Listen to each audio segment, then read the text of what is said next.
on this episode of The Commercial Break. Anybody from Apple that's listening, which I'm sure we have thousands. I'm sure Steve Jobs is tuned in. Oh, and then mine.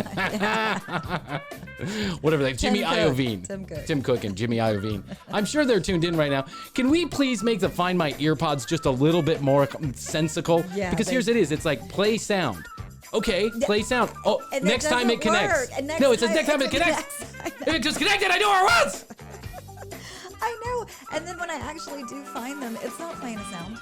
There's no sound. No, of course it's not, because then you don't need it anymore. I know, right? It's like the iPhone understands instinctively. It's like, fuck it, you already found it. Yeah, exactly. It's like your iPhone's part of your brain. It's like, it already took you 3 hours to find that one lost ear pod in the corner. Mm-hmm. Unbelievable. Yeah. I'm not that shy right to it. No, you're not. Smash Mouth. Server's tool in the shed.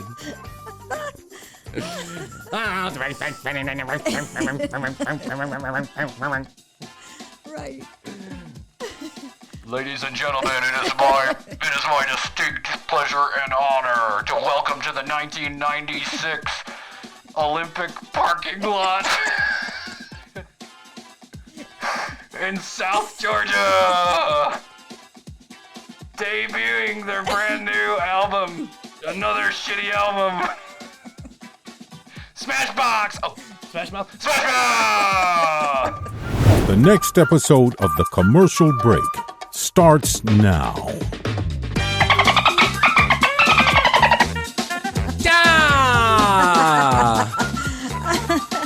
I don't think everybody knows out there the dance that we do. Oh yeah, we're gonna put out a whole compilation of our dances as we're doing our dances and we're cleaning off all the jizz from all around the porn studio.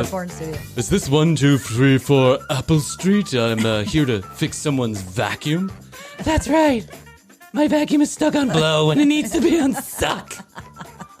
I've got something in my tool belt to help for that.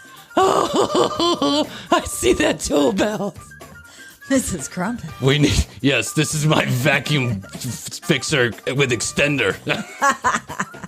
Oh, Billy. It's always Billy. Billy's always his name. Suck, blow, suck, blow, suck, blow. Can you do me a favor and slap your penis across my face? Of course. Yeah. That's what everybody does in real life. Yeah, exactly. Porn movies. Standard. Yes. Oh, Billy. Just what we do here at the Commercial Break. Yep. Our 70s porn studio, 70s porn music here in the background. I'm Bryan. This is Krissy, and Happy New Year. How's everyone doing out there? Welcome to the Commercial Break. Another fantastic episode we got lined up for you. So I'm so excited to get right into it. One thing I wanted to mention, I just was reading that this lady in Florida, she was suspected of dealing drugs, right? Uh-huh. Okay, she's a suspected drug dealer, which is you're already not starting off well. You live in Florida. Yeah, you're suspected of dealing drugs. Yes. It's probably true. Yes. It's probably true that you live in Florida. It's also probably true that you're dealing drugs. But here's the thing is that so the police officers, the undercovers, they go and they get a warrant to track her car all around town. Uh-huh. And they slap a tracker on the back of her car. And guess what? I guess for some reason the judge decides, well, this warrant wasn't valid for some reason. I was going to say, is that legal? Yeah, I think it is legal, actually. Okay. I think you can slap a tracker on anyone's car. I'm not sure it's illegal to track to somebody, which is really fucking scary, actually. Scary. Right. I bet Astrid's got one on my car. She's like, I'm going to know every time he goes to the tanning bed, I've got this motherfucker. Or when I'm just driving around the block to avoid the children. That's right. Listening to my own show, and I just like turn it up at the stoplights, and I'm like, "Hey, what's up? It's me." Yeah, it's my show. That's me. So the tracker's there, and it's not supposed to be there. The music going? Yeah, we still have the music going. We always have the music going. It's always going. Krissy Krissy tuned into the show. I think you are just noticing that. So they put this tracker on the car, and then guess what? The tracker's not supposed to be on the car. But the lady finds the tracker on the car, and she sticks it to the side of her neighbor's house. That's funny. That is funny. And so now the police department is like, we want our tracker back. And she's like, no. You can't have your tracker back. So now she's in an argument with the police department about getting their tracker back. And I mean, they don't know where it is, right? I mean, now they will. They can't track a tracker? I think it's like general location. It's like find your fucking iPhone. Find your fucking iPhone is only helpful. Is the word. worst. If you actually left it at a different location altogether. If you have left your iPhone in the house somewhere, or you your just child can't is find running it. from room to room with it in his shitty pants, then you cannot find it because it just tells you like, I'm here in the house. Address. That's right. It's at this address, or it's bouncing across the street. Yeah. It just bounces from my house to the next house. It's like bouncing to the 4 houses. And especially if you want to find your ear pods. Now, here's the most ridiculous thing. Fuck iPhone. Fuck Apple. Now, please, can we listen, anybody from Apple that's listening, which I'm sure we have thousands. I'm sure Steve Jobs is tuned in. Oh, and then mine. Whatever they, Jimmy Iovine. Tim Cook and Jimmy Iovine. I'm sure they're tuned in right now. Can we please make the Find My Earpods just a little bit more sensical? Yeah. Because here's it is. It's like play sound. Okay, play sound. Oh, and next time it connects. No, it says next time it connects. If it just connected, I knew where it was. I know. And then when I actually do find them, it's not playing a sound. There's no sound. No, of course it's not, because then you don't need it anymore. I know, right? It's like the iPhone understands instinctively. It's like, fuck it, you already found it. Exactly. It's like your iPhone's part of your brain. It's like, it only took you 3 hours to find that one lost ear pod in the corner. Mm-hmm. Unbelievable. Yeah. You know what I did the other day? I swear to God. What? 30 fucking minutes to find my earphones, my earpods, the earbuds. Yeah. Guess where they were? In my pocket the entire time. Pocket. I was throwing a hissy fit in this house. Matthias is always grabbing it. You were placing blame all over the place. Yes, I bet Astrid took her because she doesn't want to be on Clubhouse anymore. And my head popped right off my shoulders, and guess what? I patted and I was like, holy fucking shit. When I smoked, I used to do that all the time. I'd be like, where did I put that fucking lighter? And then it'd be in my lighter. It'd be in my pocket every time. Mm-hmm. Every time. The brand new tcbpodcast.com is where you go. You find out all the information. You can look at Krissy and I. You look at one additional picture of Krissy and I. Or you can find all of our videos and our audio. The entire library is up there. Go listen now because it might not be there forever.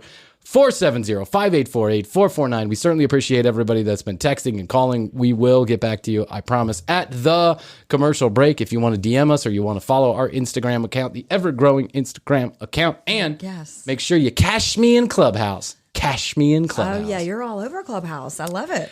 Wow. The weird ways my life has changed since I opened up that Clubhouse app. I'll tell you what. I mean, listen, we don't need to get into it all here. It's probably not interesting if you weren't there, but Bill Burr came in last night and it was a really exciting evening for everybody in the Comedy Podcast Club. Mm-hmm. I was up there on stage helping to kind of guide the festivities from one direction to the other. And it was a total. From my side, it was a total and complete shit show. Like, it was just... You were getting all the people wanting to talk. I know. 14,000 people came in and out of that room, which may not sound like a lot. Bill Burr can probably put 40,000 in a stage in a theater in Las Vegas. But for the Clubhouse app, which averages between 200 and 300 people on a bigger room, 14,000 people coming in and out. They all weren't there at the same time. It's about 2,000 at one time, but 14,000 people coming in and out. And, 1.2 of them want to ask Bill a question. Yeah. And it was just if you know how the app works, then they raise their hand, then I get notified that they raised their hand, and then I got to say yes or no, or just leave it alone.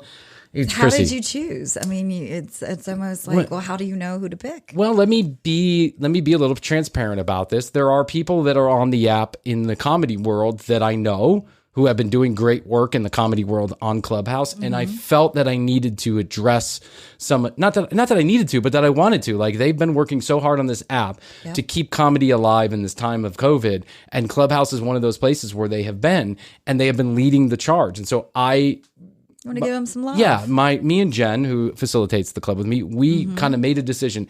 If these people come in the app, we will give them some attention because they have done that. And also the guys that are in the Comedy Podcast Club already, all of, we call them the 7, right? The 7 who started this with us. But, it was the reason why I think it was such a success on every level.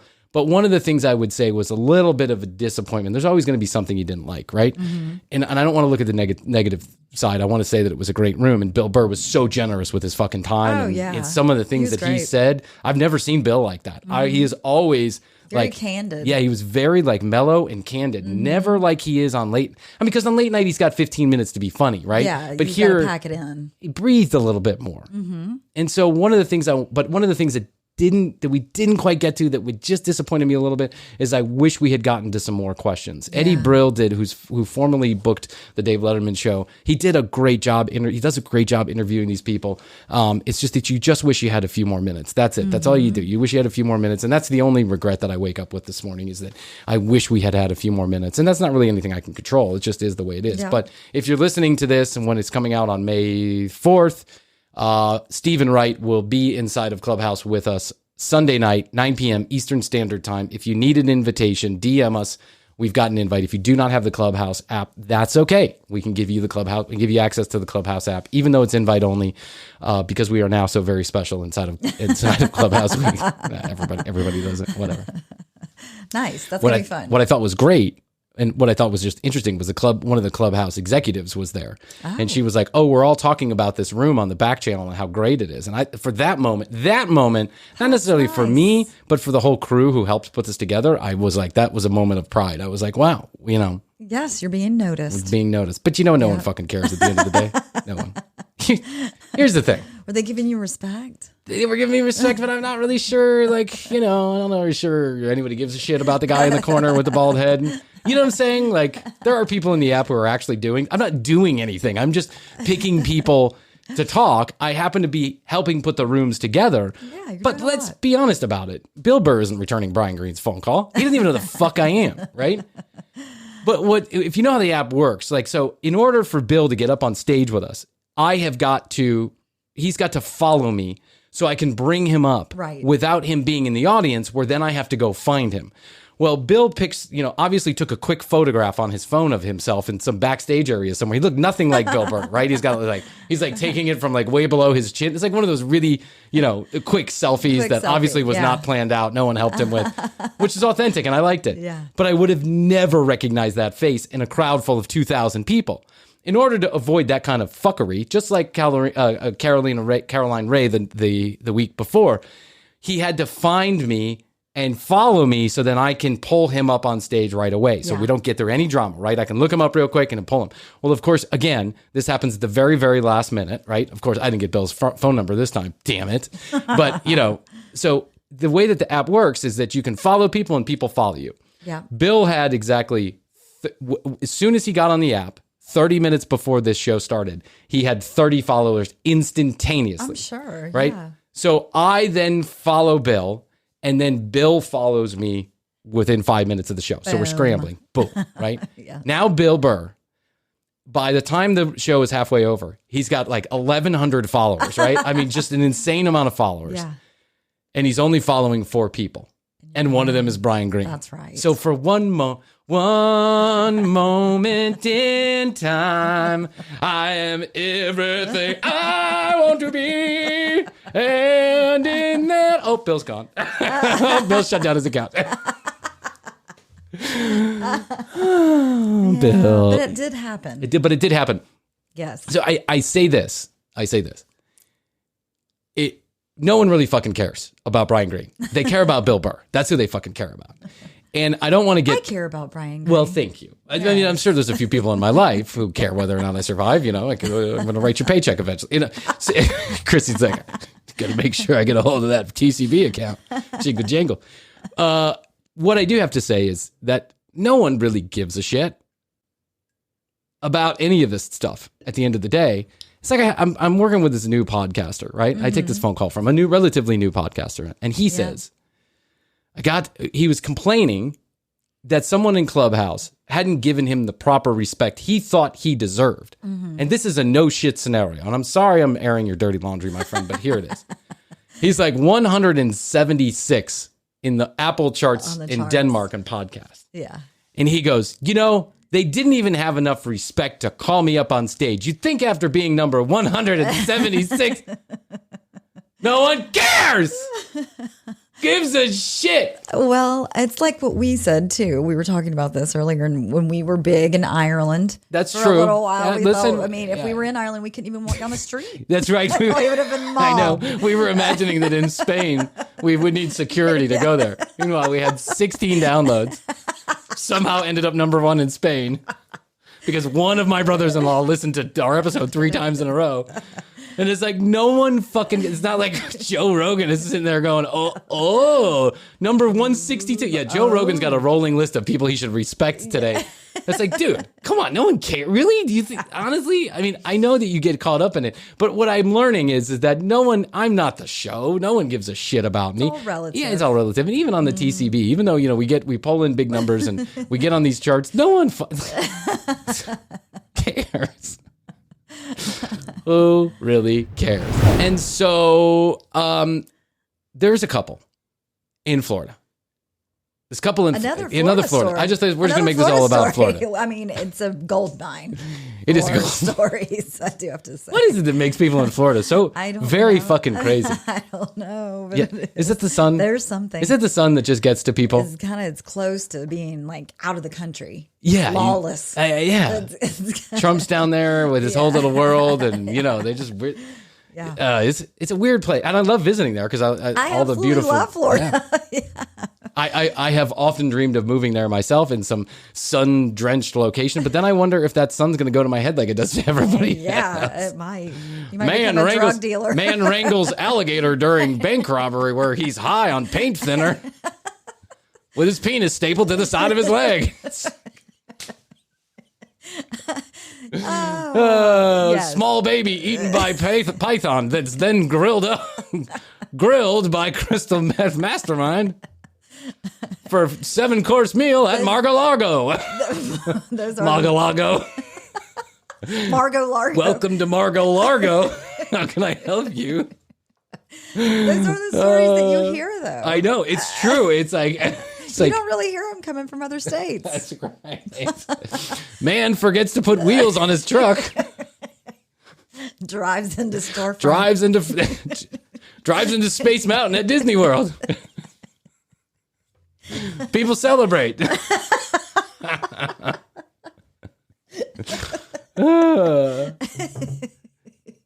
12,000 boats show up for boat parade. Form of Confederate flag. Get washed away by hurricane. I mean, it's just like the craziest place ever. It really is. Mm-hmm. It is. Man having sex on beach realizes it's a turtle. Gets arrested for fucking with turtles. An endangered species. Yes, for fucking an endangered species. Not only, I mean, Florida is just a weird place, and I don't get it. I really don't. But I love it. I love it too. I just love every bit of it. But I know when you go down to Florida, you have to be careful. There is this innate sense that you should be careful about what you're doing and who you're around in Florida, because that trouble's just around the corner. It's too prevalent. It's too prevalent not to know that something is going to go down, and it's probably going to happen in the next 15 minutes because that's just the way the Florida is. Yes. It is as if the sun is going directly into people's eyeballs, frying the inside of their brain. But anyway, so this couple in Florida, they are in love. Mm-hmm. And just like everyone in love, they are going to get married. That's sweet. It is really sweet. Mm-hmm. And so this is starting off good. This is really starting off good. They're in love. They've been together for a couple of years. They want to have the wedding of their lifetime, the wedding of their dreams. And this man is bound and determined to provide it for his wife. So what do? They decide they're going to call a real estate agent to help them find a location for their beautiful wedding. They want to do it at like a private residence. This is their dream. At a private residence, a beautiful mansion. Yeah, a beautiful mansion. Florida's got a lot overlooking the water. Whatever it is. Let's really do it up right. Screw the hotel. Let's just, let's just rent a place. We'll have a real wing-ding. Yeah. So they go wing-ding. So they go and they visit a couple places, and one of the places that they visit is like some 22,000 square foot mansion with like 30 bedrooms, waterfalls, a lazy river, a pool that's the size of most people's houses. I mean, just like an estate of epic proportions. Real dream venue. Yes. And it's on sale, but privately. It's a private sale, right? For like, I forget the number. It was like $14-15 million, something like that. They go visit, and while they're there, the gentleman who owns the house is selling the house, not renting the house. But the agent then broaches the question, is it okay? Can we pay you to then do this wedding here? Or actually, I don't even think they say pay. Can we just have the wedding here? Yeah. And the guy's like, you're fucking crazy. Get out of my house. Right. The fuck? No, you can't have your wedding here. Right? But I guess the couple picks up on the fact that the guy is selling the house and that maybe it's a little, the furniture is a little, It's a little minimalist. Covered up? Yeah, they covered up. So that was a good one. So they leave. But the wedding is a couple months down the road, and what they realize when the wedding comes is that the house has not yet been sold. So rather than call the guy back and say, hey, well, you want to make a couple $100, because I'm sure that's all these people had or whatever, I'm making the assumption, but I think that they were trying to do this on a budget. Mm-hmm. They decide that they are going to put the wedding together and use this address as the address when the wedding is. They send out the save the dates. They send out the invitations. They get the catering, the music, the tents, the chairs, the tables. They even tell people that they can stay at the house. Okay. It's going to be that kind of party. Yeah. You know what I'm saying? Everyone's invited. Everyone's invited. Grab a room. Bring gifts. Yeah. You ever grab a room. Bring gifts. We have a gift room. Yeah. Bring your bathing suit. Feel free to use it. Please don't pee in the pool. The whole 9 yards. No holds barred. Please be respectful of our new house. We just moved in. They set up the whole fucking wedding, including inviting family members to stay at the location. Wow. Everybody's coming. The photographer, the makeup, the hair, the bridesmaids, the groomsmen. Everyone is ready to party. Yeah. And the day comes, and the tent and table people come to deliver the tent and chairs, and the owner is there having his coffee on his back porch. And he is like, the good fuck is going on here? What in the Florida fuck is going on here? Well, he assumes to himself, clearly, this is a mistake. Yeah. They must be mistaken. Yeah. They're looking for Johnny's mansion right next door. 22 miles down the road. 22 acres away, right? So he goes out there and he says, what? They said, no. I didn't order a tent. Yes, you did. Got the order right here. Hey, it's Bob. I got the order right here. Right? So, sorry. Bob's calling right now. That's the table people. They're here to deliver the table for Marlene and Charlene Jackson or whatever his name was. So I got the order right here. It says it got, I got to leave this here. And he says, no, you don't. You get off my property. And they start having a disagreement because the guy's like, listen, I got to deliver where I got to deliver. The guy says, listen, you got to deliver. Get off the fuck of my property. That's where you got to deliver. And so he convinces the table and chairs people to leave. He locks the gate. He calls the cops. Security comes by and people start showing up for the wedding, including the groom. Whoa. And the groom starts claiming that he's like, I am having the wedding here. It's been ordained by God. God has told me this is the location that I need to, codify my life. You can't do it at the fucking Days Inn down the street. He's throwing in God. Yeah, he's throwing in God, and we've got to use this mansion. Why have we all lost our ever-loving minds? When did we think God is... Whenever shit goes wrong, you just throw in God. Mm-hmm. He told me. You see some of these Karens, and they're like, I don't know if you caught the clip the last week, but the Karen is standing outside the fucking Marshalls. The Marshalls has told her to leave because she won't wear a mask. Yeah. And she's like, I am a citizen of God's country, and this is my land, and this is your land. This land is my land. This land is your... Oh, I'm getting arrested. It's like... yeah. You can't just throw in God and expect that everyone's just going to go, oh, shit, you got God on your side? Well, now it's okay. Hoopty fucking do. Now it's okay. I bought this $13 million mansion, and you could not be here without my permission. That's just it. But the guy continues to argue. This goes on for 4 hours while wedding guests are showing up and, plates and cups and glasses. 4 hours. There's basically a standoff between two people who think that they've been ordained by God to use someone else's private property for their own pleasure. That is fucking insane. That is the kind of shit that happens in Florida. Mm-hmm. That's why I'm never building a $13 million mansion down in Florida. Yeah, don't do it. No. I'm going to move to Austin like Joe Rogan. What do you think about them apples? Yeah, I like it. Did you hear how Joe Rogan decided he was going to go anti-vaxxer? Oh, I did. Yeah. I read about that. Listen, I like Joe Rogan as much as the next guy, and I'm a podcaster, so I'm not stupid enough to go criticize. I'm not stupid enough to criticize Joe Rogan about. He's looking at you on the charts. His pod. Too. Yeah, he's saying, us. Yeah, well, we're not on the charts. We're not that high on the Apple chart. He's like, oh, number 62, not bad. I think. That's that Bryan Green show. Let me give him a call. Yep, he's probably picking up the phone every morning going, number 1, Joe Rogan, call myself. Okay, hey Joe, congratulations. Number 2, office ladies. Hey, office ladies. That's all Joe Rogan does is sit around and give deference to all the people on the Apple chart. Joe Rogan give a fucking shit about those charts. He gets 100 million downloads a week. The guy doesn't care. Yeah. But I will say this. He went anti-vaxxer on his show. Yeah.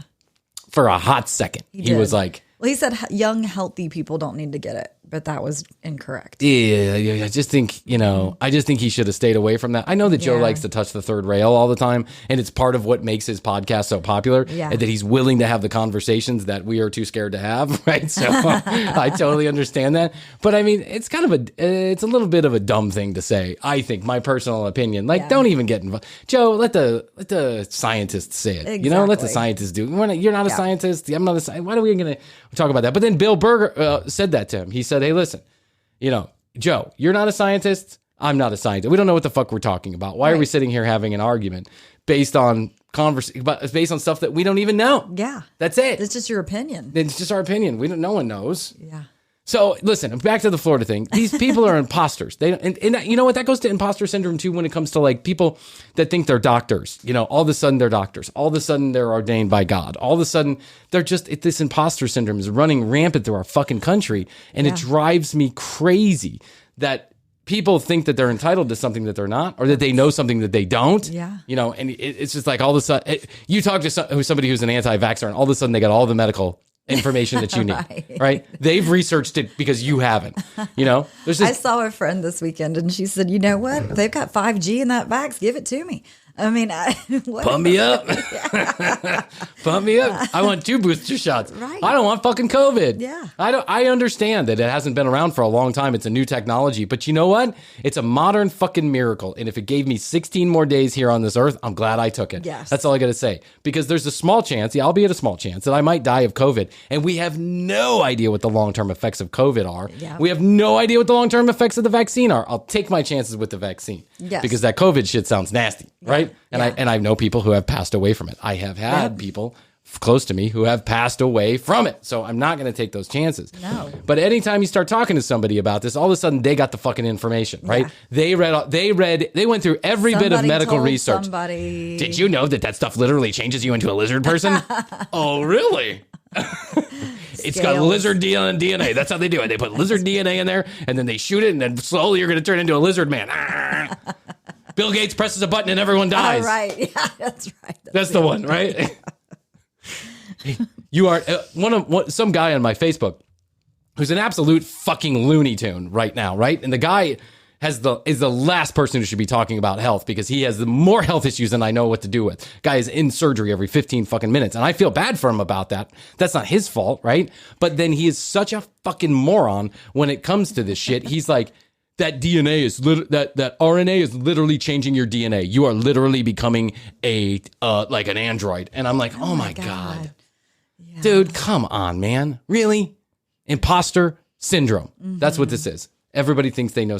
What about the days when we could just trust the scientists and that was it? Yeah. Like you just listen to somebody on TV. Old days. Yeah, like the old days. You just try like the old days. 2015.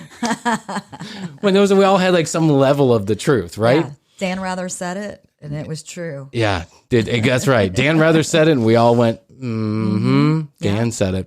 Rather said it. Yeah. But imposter syndrome, I guess, here's the story. Have you ever done anything like that? Yeah, but I mean, I actually went full imposter. Like, I didn't just pretend to be Bryan with a bunch of medical knowledge. I pretended to be someone else altogether. Oh. So we're 21 years old. And I'm 20 years old, actually. I'm not even 21. Mm-hmm. And the Olympics is coming to town. 1986. It involves the Olympics. It does.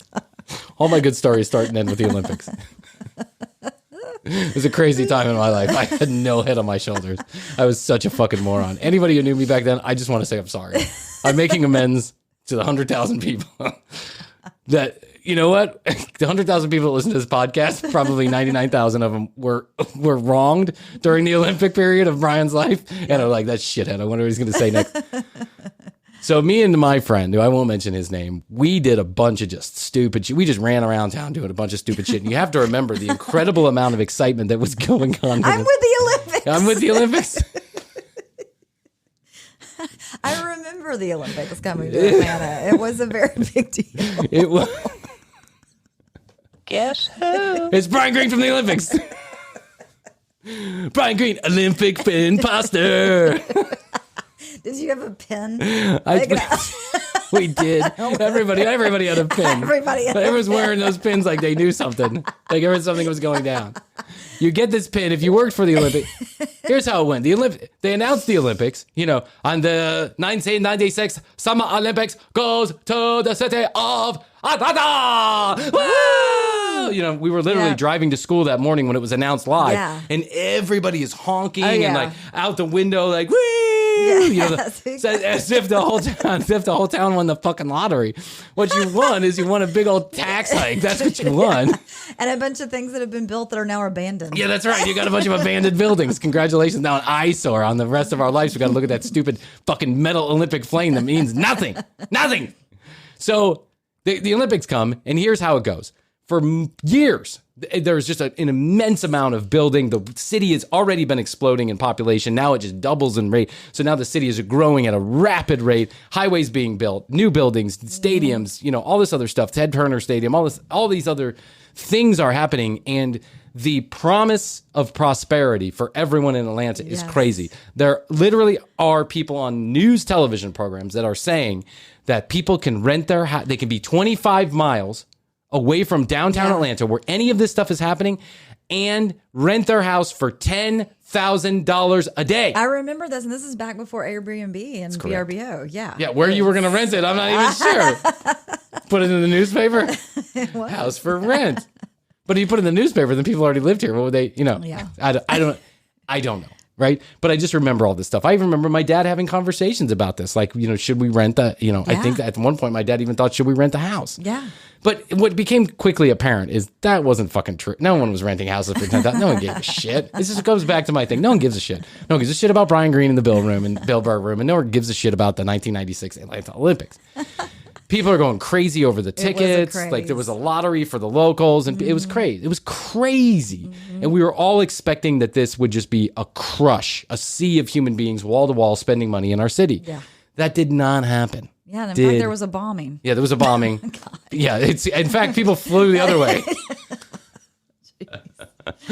Literally. So my friend and I, so what happened was they sold a bunch of these vendor tents around the Olympic Stadium and in downtown Atlanta, all over town. Yeah. These empty parking lots all of a sudden became vendor tents with stages where they're going to have live music and blah, blah, blah. Where everyone thought that even though I was 6.5 miles away from any Olympic sport, that people were just going to walk 6.5 miles to go to this empty parking lot where they might have, fucking Smash Mouth playing or something. I don't know. Even Smash Mouth couldn't fill a stadium in the time of Smash Mouth. Somebody wants to... I'm not that sharp right to it. No, you're not. Smash Mouth. Server's tool in the shed.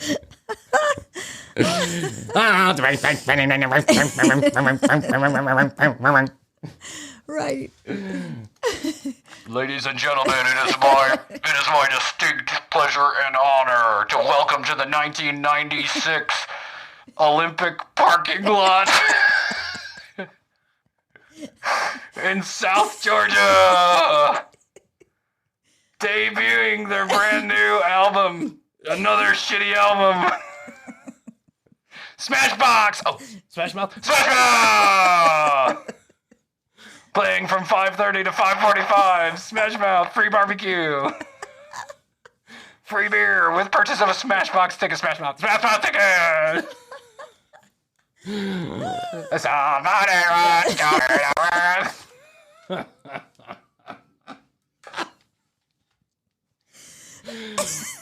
welcome to the banquet, to the closed Macy's parking lot. Welcome to the Kmart parking lot. The Kmart that closed 5 years ago. With 25 vendor booths and one small stage in the corner. Matchbox 20! It was like that. There was a big craze. Oh, it was nuts. It just overtook the city. It was nuts. So everybody got caught up in this craze. And what they would do is if you were a vendor, because that everybody thought everybody was special, and so now they just gave you these pins. the lapel pins. The lapel pin. Not a writing pen. No, not a pen, a pin. And not not credentials, the heavy kind that swing that let people know that you're really important. But a fucking pin. Just a pin. pin. Like you collect at Disney World, a pin. And so we all went around. One. Yeah, I know. How did you get one? I knew somebody that knew somebody. Playing on the rooftop of the Denny's in East Perimeter Mall, Georgia. Engelbert Humperdinck. Free syrup with every waffle. So me and my friend went around. You got caught in the craze too. I was totally. I didn't know. I was young. I was the center stupid. of the craze. So they would sell these parking lot vendor ships for like $1,000. So my friend, so the same guy, Paul, who told us we were scared of pussy, same guy, right, bought one of these vendor ship booths in the empty Macy's parking lot, located 60 miles away from anything, with Smashbox playing in the corner. The only good thing about this is that Elite Model Management Agency had bought a booth, like a big air-conditioned tent inside this same, because I guess this was one of the places where people actually thought there might be traffic. So they bought this entire like tent where they were trafficking the models, in and out. Trafficking. What else do you want me to call it? Let's maybe say showcasing. Showcasing, yeah. Okay, all right. Listen, I'm not saying anything nefarious was going on. I'm just saying I ended up with 2 of those models in my house because they didn't get a place to stay. Nice. Like, because the management company did not put them up. Now, I don't know that was Elite. I don't want to go there making, I've know people who've worked for Elite. They're fine. But anyway. It was John Casablanca. That's right. Casablanca. So I get this pin, right? And then we're here. He's selling T-shirts that are heat activated, so when you put your hand on it, it turns colors. Oh, right. That's right. And Like a mood ring. Yeah, and half of them got misspelled. It said Olympic with a K. It's like Olympic. He was so pissed. We started giving the T-shirts away at some point. We didn't sell one fucking T-shirt. Olympic with a K. Yeah, Olympic with a K. It was like Olympic, Athens, Georgia, K. Atlanta, actually. He bought him from whatever, Vietnamer. So we got these pins. It's what we ended up doing is we'd work like half a day and then we'd fuck off because no one was buying anything. We did not sell one T-shirt. Not one T-shirt got sold. No one came to watch Smashbox or any Smash Mouth or any other stuff, right? Right. And so one night, about 2 weeks before the Olympics, David and I, well, I'll say his name. David and I, we go to, he knows it. Yeah, he already knows. So David and I, we go to a local bar here called Good Old Days, which was this huge sprawling bar that was really close to downtown Atlanta. And everyone loved to go. There's just like a bar of the 90s, huge, sprawling, big patio. They had they had a volleyball court in the back. Oh, they had a huge stage, like a catwalk stage where they would do wet T-shirt contests and all kind of stuff. Just like one of those, totally 90s kinds of bars, right? Yeah. So I'm not even old enough to drink, but we know some people who know some people. We get into the bar and we meet these 2 young ladies. And they are older than us. Obviously, they're probably in their late 20s, right? But they are cute, and we do like them. And so we invite them to sit down at the table with us, and they sit down at the table, and we're all there. And I shaved this head when I was 15 years old like this. Actually, I didn't shave it. A friend of mine did while I was high. I didn't know until I woke up in the morning. This is no shit story. Okay. But at the time, this was not a style of haircut that many men had. If you had it, you were one of 2 things: a skinhead, or you were your occupation called for it, like you were a military man or whatever. It was kind of like alternative to have your hair like this. Yeah. And so, good morning. So David and I used to play this game. Good morning. I got in the shower. It was like 5:30 in the morning to go to McDonald's for work. And I go like this, and I'm like, what the fuck? And he hadn't even shaved off the whole head. It was like pieces of it were shaved, and I was like pulling my hair like this. I was like, oh my God. I looked down. Anyway. So David, whoa. Did you hear that? Oh, I did. Oh, wow. We got a major thunderstorm. Yeah, we are here in Atlanta right now where it is just, the weather is just shitty. The Olympics. The Olympics, yeah. God is like, I will strike you down. Payback is a bitch. So these 2 girls, so David and I had this game we used to play. We are a what tonight? We are a what? Okay. And David says we are Olympians. We are backup swimmers for the Olympics team, for the U.S. Olympic team. Backup swimmers. Good one. And we did it. And so we told this. So we're carrying on a conversation for about an hour with these women. You're sitting there getting plastered, telling them we're backup swimmer. Where did you go to school? Oh, he went to Georgia Tech. I went to Virginia State or whatever, and we're backup swimmer. What do you swim? A backstroke, freestyle? I don't know. All of it. The breaststroke. It's not the breaststroke. It's the breaststroke. All of them. What do you swim? I do the doggy paddle. Whatever's called for. I do the doggy paddle. I'm backup. I do the float. I'm really good at the float. I'm really good at that. Push me fast. So we think we got these girls convinced. We are sure of it. Yeah. Right? And we're like, we're getting fucking laid. Mm-hmm. Meanwhile, we're smoking cigarettes the entire time and drinking beer. Just exactly whatever Olympic swimmer does. It's back in the 90s. The things were different. You took steroids, you smoked cigarettes, and you might have done a little cocaine before you got in the water. Kept a little pep in your step. We didn't have those big feet like Michael Phelps does. So after a while, this girl and these girls are kind of talking to each other a little bit. They're getting a little bit more chatty between each other, and they were kind of whispering. And so at one point, they're like, we're going to go to the powder room, right? And we're like, yeah, okay, cool. And David and I are like, this is awesome, dude. High five. Give me a high five. High five. Yeah. We're getting laid. We're Olympic swimmers, right? I mean, all in good fun, but we've really now laid ourselves a pretty long track. Where it's going, we have really no idea, right. But we're convinced it's the bedroom, but probably not. After 20 minutes, these girls come back and they sit down. and she's like, your name is Brian Green, right? And I'm like, Brian Green, backup swimmer extraordinaire. And she goes, do you know a girl named Erin? And I was like, now I'm thinking like, I didn't tell any Erin in my swimmer story. And I'm like, yeah, sure, I know Erin's. Erin's. I know lots of Erin's. Yeah. And she goes, do you know Erin? Ba, ba, ba. And I was like, oh shit, because Erin was a girl that I had dated, and not too long before, and I was like, maybe. Guess who? I'm not really sure. What do I say here? Right. Now I'm getting scared, right? I'm totally scared. Now I'm like, I know some. And she goes, my name is Bop Bop Bop Bop Bop Bop. And the second Bop Bop Bop is the same last name as Erin's last name. Oh. It is her older sister. Oh my God. And she had thrown a birthday party, a 20th birthday party for her sister. Her sister had thrown a 20th birthday party when her parents were out of town. It was a wingdinger. It was a real hangbanger. And I was there because I was dating this girl, Erin, at the time. And her older sister was there also. And she goes on to explain to me that as the night has gone on, you look more and more familiar to me. Yeah. And I just had to call my sister and check to make sure you were the same Brian Green that works at fucking whatever, Domino's Pizza or wherever I work. And I was like, no, Olympic, see my pen? I've got the pen. Somebody once told me the world is full of cronies. Somebody once told me the world is full of bronies. I ate the sharpest tool in the shed. I ate the sharpest tool in the shed. So the bottom line is, we got busted. Yeah, totally and completely busted. And it really, I mean, I probably should have learned this lesson as a child, but it really told me something about imposters. You should never do it because you're going to get caught. We did not get late. The girls, however, became a friend of mine for many years. We ended up hanging out for many. Yeah, it was actually a happy ending. We ended up being, really good friends. She was the older sister of my friend who had gone off to college at that time, and so I didn't get to see her much. But we totally got busted. That's really funny. Totally busted.